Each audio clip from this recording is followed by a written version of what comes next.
Learn from sparring with Tyson. What I learned is that I got such a I became such a better kickboxer because of it. Because it's just the all-round game. It made me so much better in everything. So I'm happy with that.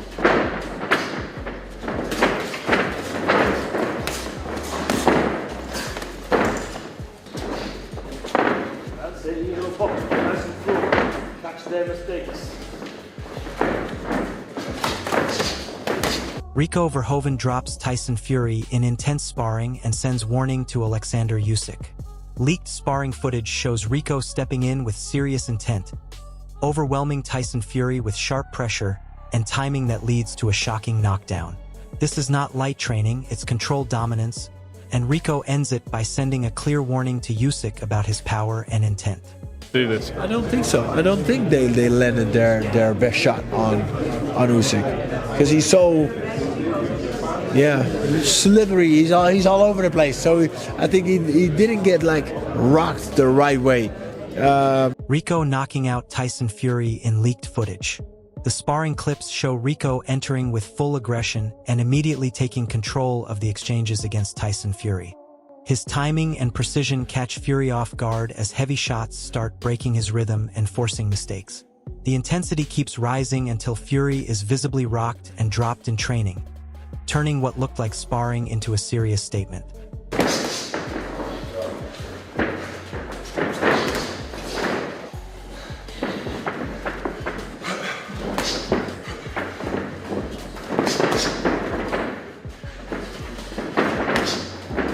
Rico, after knocking out Tyson Fury, reflects on their early sparring days where he first came in just as a partner but slowly became part of the training setup through consistent rounds and experience. He explains how working with Fury helped sharpen his overall skill set and made him a more complete kickboxer by exposing him to different angles, movement, and all-round fight intelligence that elevated his game beyond kickboxing alone. To train with Tyson Fury back in the day as well. You sparred with him? Yeah, we came in as a sparring partner, and then after just keep showing up, we turned into to a training partner, and then slowly just becoming part of the team. What did you learn from sparring with Tyson? What I learned is that I got such a Peter Fury breaks down the challenge ahead, explaining that facing Rico Verhoeven is a completely different ballgame because of his kickboxing base and unique style that doesn't fit traditional boxing patterns. He compares Rico's mindset to someone willing to climb Mount Everest, highlighting his hunger and discipline rather than chasing easy paychecks. According to him, Rico is not here for money but for competition, having already turned down bigger offers in other sports just to take on this challenge. Speak highly enough of him. It's not going to be as easy as what people think it is, because nobody's here. He's not coming for a paycheck. He was offered a lot more money in other sports. He turned that down for this one. So he's super enthusiastic about it. Francis Warren gives a strong update on Rico Verhoeven's preparation, describing him as looking like an absolute animal in training and sparring, showing real confidence in his ability. His ability to go in there and believe that he can go and mix it with these guys. Listen, sparring at the end of the day, but I know for a fact that both guys appreciated each other's work during that. Derek Chisora makes it clear that sparring is just preparation and cannot be taken as proof of real fight ability. He stresses that you can hurt anyone in sparring, but a real fight under pressure is a completely different environment where timing, mentality, and toughness matter far more than training moments. There to learn. So the guy you knocked out in sparring, he's understand, okay, I did this silly move, that's how I got knocked out. So I'm gonna have to stop doing these silly moves so I don't get knocked out. So when people come out and say, oh, I've knocked out in sparring, I stopped doing sparring, but... Peter Fury explains that they are facing a real mountain in this challenge, but he respects the fact that the opponent is not coming to survive or collect a paycheck. He believes Rico is coming to win, showing full belief in himself, and expects him to give a strong account of his skills despite the difficulty ahead. We've got Mount Everest to climb. But listen, he's come in, he's going to try his best, and that's it. For me to sit here and say, oh, I'm going to do this, going to do that, I'm not an idiot. Been in boxing too long. But he'll give a good account of himself. And he's not coming to lose, he's coming to win, and he believes he can. So Oleksandr Usyk explains that he wanted this challenge because for too long he has been doing what others needed from him instead of what he personally wanted. He sees this fight as a chance to choose his own path and test himself against a dangerous and different style opponent. For him, it is about freedom, challenge, and doing things on his own terms rather than following expectations. Like he's been dominating for so long and in such phenomenal fashion. So I was like, wow, if we could do this, that would be like the cherry on the cake. And so from the start, were you told that this would be for the WBC title? Because when the fight got announced, initially WBC said they would create a special belt, and then 2 days later they said, no, in fact, the belt will be on the line. What were you told? No, they said, yeah, we want to do something, but we'll let you know like what it's going to be. If it's going to be for a title, if it's going to be for one title, if it's going to be for whatever. Yeah. Rico talks with calm confidence, explaining that he is a calculated fighter who only needs one clean connection to change everything. He highlights how kickboxing gave him discipline and variety, but now boxing allows him to fully use his hands with more power and precision. There is growing excitement in his camp because he believes this version of himself is more dangerous than ever before. Very calculated, but yeah, when I connect, I connect. Like I said, there's a lot of weight behind these punches. So yeah, of course, within the kickboxing sport, I was used to just throwing the kicks and doing my thing, but now we get the opportunity to use the hands more. So Peter is like, oh, he's like crazy excited. Paul Smith questions the fairness of the matchup, pointing out that Rico has not built a long boxing resume to deserve such a high-profile opportunity while others wait in line. At the same time, he admits Usyk has earned the right to choose easier fights after dominating the division. He suggests the biggest issue is keeping belts out of these crossover-style matchups. For a long time, and not really done much in boxing at all to warrant a shot at Oleksandr Usyk when there's a queue so big. And Indeed. You know what I mean? And that's the most important thing. The people who are sitting waiting for their shot in line are going to be fuming over this. Some would say, to counter that argument, Usyk's probably earned the right to have an easier one after. Duke McKenzie explains that sparring partners are brought in for a specific purpose and they operate under strict instructions during training. He highlights that in many cases they are told not to go full intensity or seriously challenge the fighter they are helping prepare.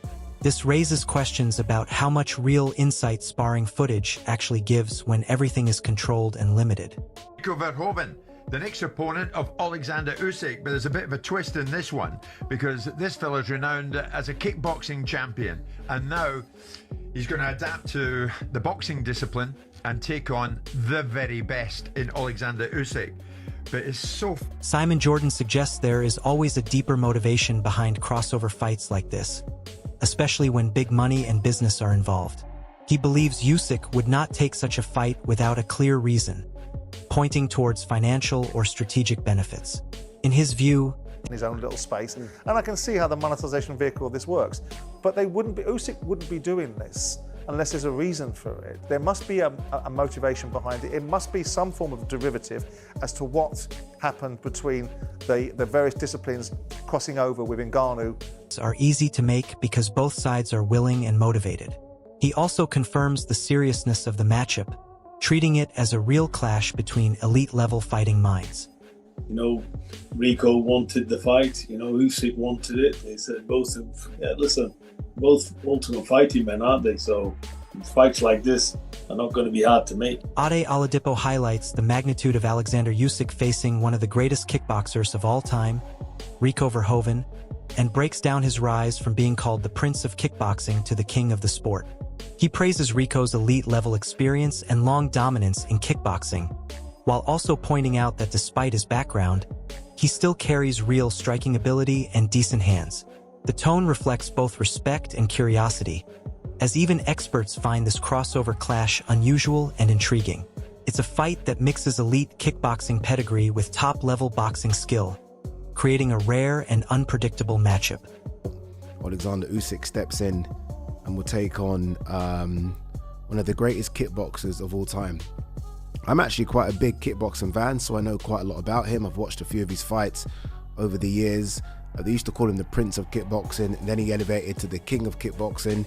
I mean, he's a very, very, very good kickboxer who's got decent hands, I can't lie to you. Peter Fury describes Rico Verhoeven as a true kickboxing king, a dominant heavyweight champion who has stayed at the top for over a decade, facing every possible challenge in his sport. He emphasizes Rico's experience, discipline, and proven ability against elite competition, suggesting he is far more than just a crossover name. Having spent time around boxing, Peter believes Rico understands the fight game deeply and carries the mindset of a true competitor. His comments build the idea that Usyk is not facing an ordinary challenger, but someone with real championship mentality and long-term dominance in combat sports. Was it Giza? I got it right. 23rd of May, Egypt, WBC World Heavyweight Championship. Again, very intrigued as to why the WBA and the IBF are not involved in this. Be interesting to know. But I've just seen that just popped up, and I was like, oh, 1 second. Sorry to interrupt the video, but this is very important, and I'll be quick. If you're one of these people that watch the channel and don't hit that subscribe button or forgot to hit that subscribe button. Fabio Wardley questions the decision to match Usyk with someone outside the traditional boxing ladder, saying he expected a more established professional boxer instead of a kickboxing figure. While he admits he does not fully know Rico's boxing level, he still feels a fight of this magnitude division where competition is at its highest. Right to do what you want, but I at least expected it to be some sort of active boxer, someone of some... Not to say I don't actually know much about Van Hoeven in terms of a kickboxer, of what his quality level is, but what I'm saying is I expected it to be someone of a decent caliber of a professional boxer. But if it's not, then fine. Look, do your thing, do you, and hopefully he returns to actual professional boxing against some of the top elites. Sees Usyk's decision as a move driven more by business than competition, sparking debate about fairness and credibility in modern boxing. This is a joke. This is nothing but a gimmick fight, and it's even more shameless considering the fact, one, it's on pay-per-view, and two, it's for the WBC Heavyweight Championship of the world. Does Rico Verhoeven, with his one win over a decade ago against the guy who was 0-5, deserve a world title shot?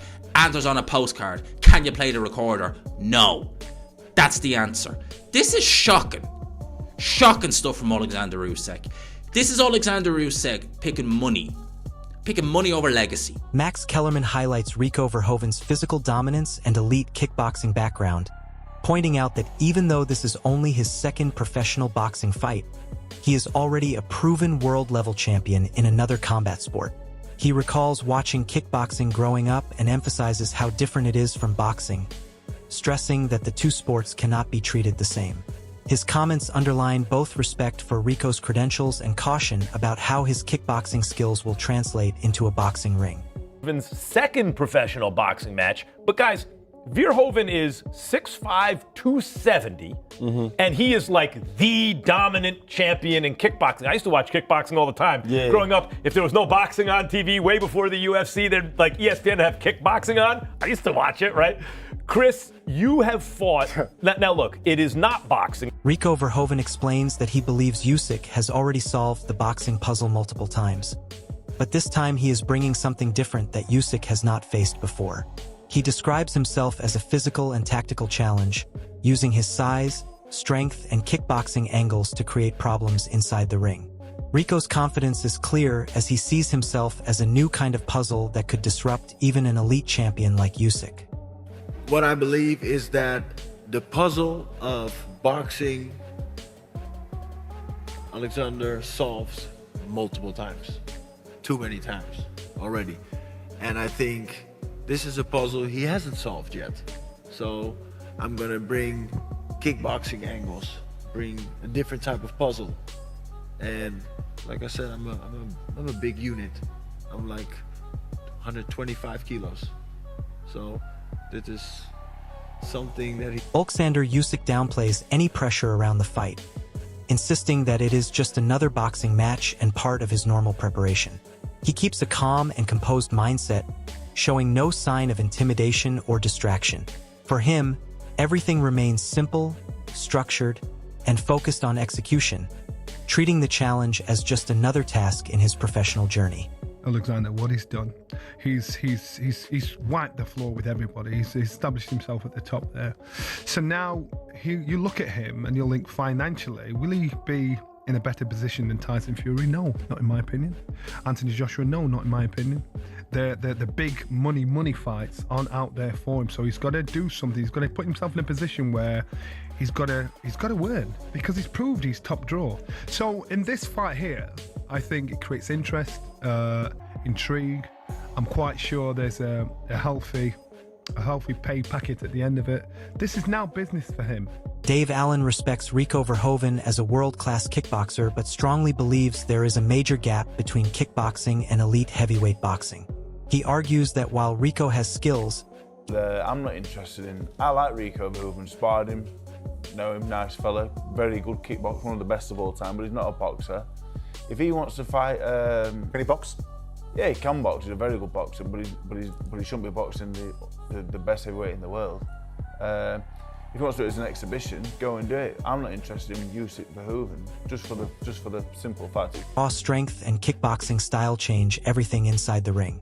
Drop your prediction in the comments and don't forget to like and subscribe for more breakdowns.